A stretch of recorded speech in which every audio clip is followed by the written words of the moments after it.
Howdy chaps, and welcome back to another episode of Graham's Restorations, where in this episode we're going to finish that corner of the roof and potentially start a couple other rust repairs.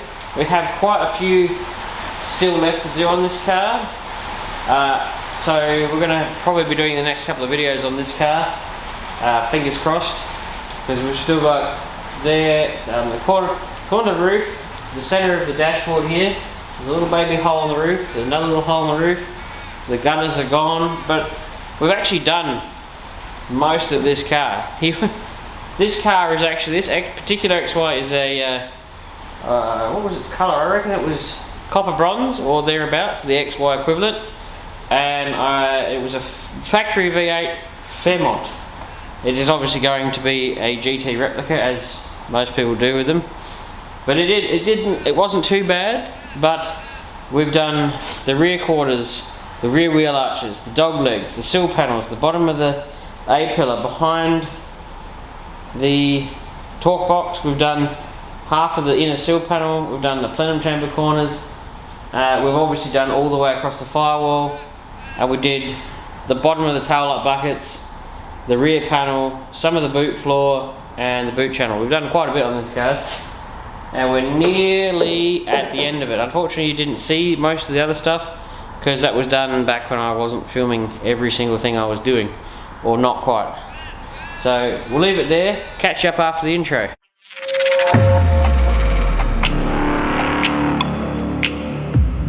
With me, why don't you, on a journey of discovery. So you might have seen last week we did, well, it might have been actually earlier this week, we did the top of that, we've done the underside. So both sides of the plenum chamber have been done. The center's done. We've still got, this is what I was just talking about before, we've still got that area to go. We've got that area to go. We actually have another little hole here, which isn't too bad. We've got to put some gutters on it. They're gone all the way down.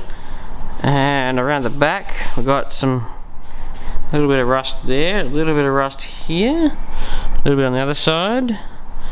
But that's getting up to the end of it. Now what we want to do on today's video is we're going to tackle this. So you saw in the last one that I put a plate in, well, cut it out, welded up, did all the good stuff. I've got to tackle a couple of little holes. So what you got to remember when you're doing rust repairs is it's kind of like bog work. You don't normally get every weld first pass either. So bog work, you get it close your first go, but normally you have to come through and do another coat and stuff like that. It's very similar with rust repair. Very rarely will you actually get it completely perfect first go. You'll get stuff like, I don't know if this is going to let me zoom it. See how it's got a little hole in it? It just happens to be, maybe it was a gap between two welds, or maybe something happened. But you got to come back and fill them in. You can't leave gaps between your welds or anything like that. I've seen that heaps on people's things, and I don't know how you can possibly assume that that's going to be good if there's a gap between each one of your welds. It's stupid. So I'm going to come back and tickle those up a bit, and I'm cleaning there. I'll put some copper spray on it. Then I'm going to chuck this through the cabinet sandblaster and see how much of this, if it's going to let me focus it, there we go. See how much of this piece of gutter I've got left. I don't think I'll have to make all of it, but I may obviously have to make the side that's chewed out. It seems quite nicely buggered. And then this is going to find its way sort of, I bent it a little bit when I took it off. It's going to find its way back on there. And then, I will be putting in a new section of the roof, which I haven't figured out quite how I'm going to make it yet, but I'm sure I am more than capable of figuring it out. I haven't figured out the lotto numbers yet, but you know, one day I'll get it right. So that's what we're going to do today. Unfortunately, some of this stuff I won't be able to time lapse all of it. You'll just have to have snippets in between stuff. So you'll just have to bear with me. I'm going to try and get as much in time lapse as possible so you guys can enjoy the actiony goodness. And you notice that the pillar changes shape right through here. It's weird, it comes down and then it sort of tips up and changes angle. So this is a different angle to in there. So right through here it does a bit of a weird kick. Just found that odd the other day. That's why it ended up being a little strange. But anyway, I'm going to tackle this and catch you up in a jiffy. Alrighty chaps, so I don't actually know where I was just up to last, because we just had 2 visitors, one guy and then another. So a bit of distraction has happened, but I have since then made, well, I've chucked this through the blaster, as I think I was about to before, and I'll do it like this. Yep, chucked it through the blaster. I've made a new edge, which was fairly straightforward. It's just 2 folds. I've copper sprayed it, so in a minute when this copper spray dries properly, this should, and don't worry about the ugly looking welds, I'll sort them out. So that's going to go on just like that. Just like that. I'll make sure that I get this, the very edge of this parallel, because it needs to be, because that'll determine where it ends up. Something like just like that. Once that's welded in, well, when I'm welding this in, I'll weld up those little 2 baby holes there and just tickle in there where the grinder got it slightly. Once I do them, I'll then start making potentially a template for this roof, because it's going to want to come up and have a fold, but I may have to make it in a couple of pieces just because of the shapes of it. Interesting, that style line, there's another one here that actually fades off about here and becomes flat. So right about here is where that style line starts and heads that way. So this will be fairly straightforward. Just go across here and have it meet up there and you'll have a flat piece. The other thought was to potentially make this piece here down in one, and then make this piece here in another piece, and then weld along effectively the very edge of it, and then grind them smooth as one piece. So that's, I've got a couple of thought patterns going along there. So we'll just have to wing it, and obviously this piece, when it comes along here, actually has to go up on a 45 and then back down on a 45 and then end, because that actually has a V in it. So, and this goes across, straight across there. It's all a bit tricky, but we're going to make it happen, and hopefully this video isn't too crap. Alrighty, I have made some progress, as you can tell. That's now welded in. I just welded along the edge. I figured that gap there is a bit too small for a spot welder, well, for me to drill a 8mm plug hole and blob it up, so I just went, I think it'll be fine, I'll just weld along the edge. I've got to grind in there a little bit more, but I started on the, sitting here going, how the fruit biscuit am I going to get this next piece? So I've made a couple of templates out of cardboard. Well, it's an old manila folder, but I think I'm going to do this in 2 pieces. I'm going to get one that does this, like that. Obviously it'll be trimmed off on a different angle there. And then I've got another one that's sort of going to be like that. And then obviously if you can visualize this one will be in like that, but all the angles will meet up, and then we should technically have our roof section. It's a bit of an odd shape because it's got a pretty wicked curve going down that way, and it's got a style line that runs this way, one this way, and then, so what I'll do first, because I am winging this a little, I'll do this one first, because at least it gets me a straight edge along here, and I'll know where this ends. And I know that had to have a V in it to go around there, because that's how it was. So that should, and if I leave it with that much up here, this obviously can be trimmed down afterwards once it's welded in. So this is just going to go from the edge of there across and into here, and then across here.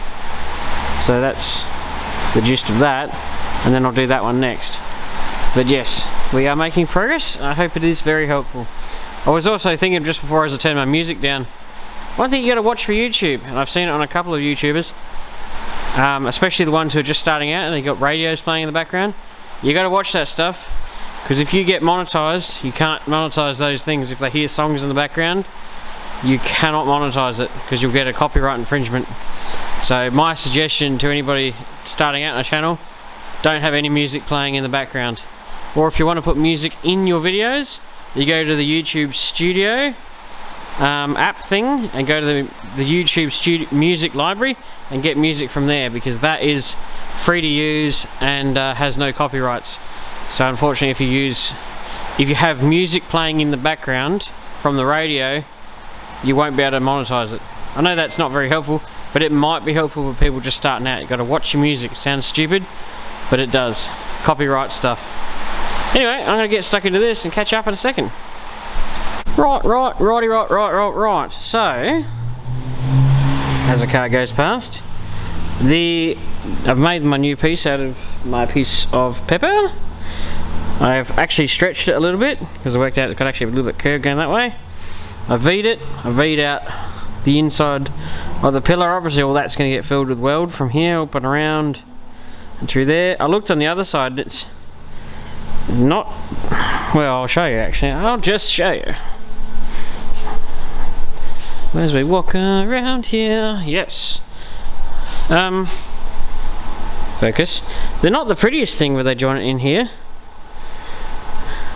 So it looks like it's just stuck on higgledy-piggledy. Considering that there's a big honking piece of chrome mold that goes over the top of here, I don't think this actually matters how pretty it looks underneath. As you can see, they haven't given 2 rats when they put this one on. So I think if I get mine looking on par, if not slightly better, it probably won't be too bad. So I'm probably going to weld this in a second and then start making the top piece and have them joined together, which I reckon will go quite nicely. Rock and roll. We have the first part in. I've welded all around there, down there, up there, through here. I had to use the die grinder. So the next piece we'll be doing once the copper spray I've nuked in there dries is wipe that off. Effectively trying to make a piece of metal like that. Obviously I will make it have it's got to have a radius going like they can't have a straight edge, so I'll put that through the folder and shrinker and shrink it so it sort of curves a little bit. And obviously when this is done, this will probably get a little bit of filler on it. It's, you know, I'm not a miracle worker, but at least we can work with knowing that whole corner's now new. But this seems to be the best way that I've found to do a shape like this, because once we got this piece in, we can just run the sander across the top and basically sand it down to the height of that, and then we'll go get our profiler from the other day and sit it on and make sure it's all ended up in the right spot, because obviously it's going to come sort of down like that and a little bit lower. I gave myself a bit of extra, but at least that bit's now done. So far we've done the hole in the top, replaced the edge of the gutter, put the gutter back on, and made this front lip. Now we just got to do this top bit and it's done. It is so simple, it's not even funny. Right, now I'm afraid it probably won't get any time-lapse today. I might do a tiny time-lapse at the very end when I'm welding this in, but unfortunately with the distractions I've had today, I haven't had the chance to set up for a time-lapse. I've just been working basically. Unfortunately, but you know, you'll still get tips and tricks. So this is my new piece for up here. It actually fits fairly well. Okay, well, you get the gist of how that sits in there. Now if I can switch hands without dropping the freaking expensive camera, I get my profiler. Now it's not perfect, but that doesn't help, does it? We're in the ballpark. I will make sure it's 100% correct once I'm done, but I did make sure that this, as I get my finger stuck to the underside of it, so that's my profile here. Oops. So it's a little bit off because, you know, I'm not a miracle worker, but we're very, very, very, very, very close to the original shape, and that's one of the wonderful things about that. Now you'd look at that and you'd think, why isn't that sharper? But that's exactly how it was. You all witnessed me do it from the last one, so that's how it was, and this is how it's going to be. So it's a little bit fiddly because it's just the right size. It just fits right in. So I'm just going to tack that in a minute. I'm going to grind off the surface rust that's on the top and just around the edges there. and it should fit well. Better get the thing back out. There we go. And obviously I'll make sure I nuke a hell of a lot of primer in there and make sure it goes down in between all the things. I tried it before, so you can see it's sweeping out from underneath it, but I want to make sure it's not going to rust again. And that should round out to be quite a nice repair.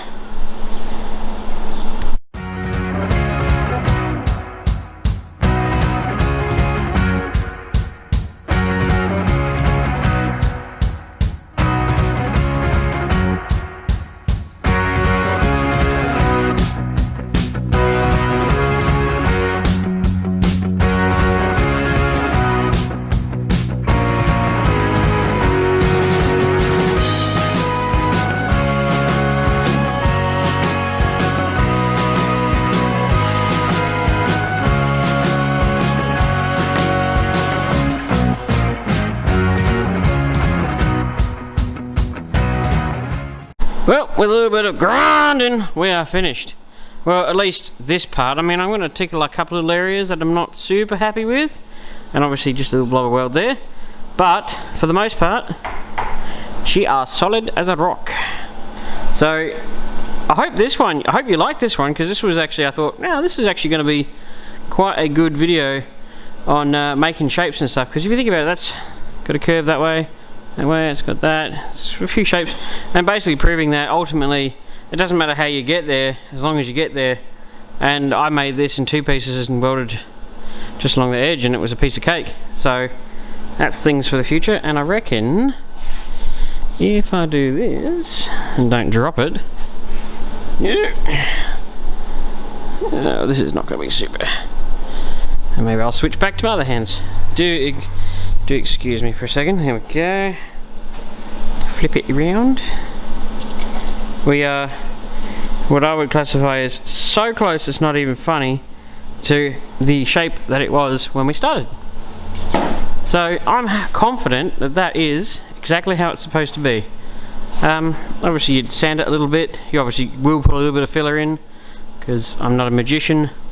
But that's one dirty great big rust hole. And well, actually technically there was about 3. There was one in there. So you had the corner chewed out, the bit in the pole, and the gutter trim was all chewed out. So next week I'm going to be tackling this hole, which isn't actually that hard. It's literally going to be just a square patch. And then we'll start tackling some of the gutters. I reckon back there. We've got a little hole in the front of the roof over there. So action packed next week as well. But I hope you enjoyed this one and found it rather informative. So thank you for watching.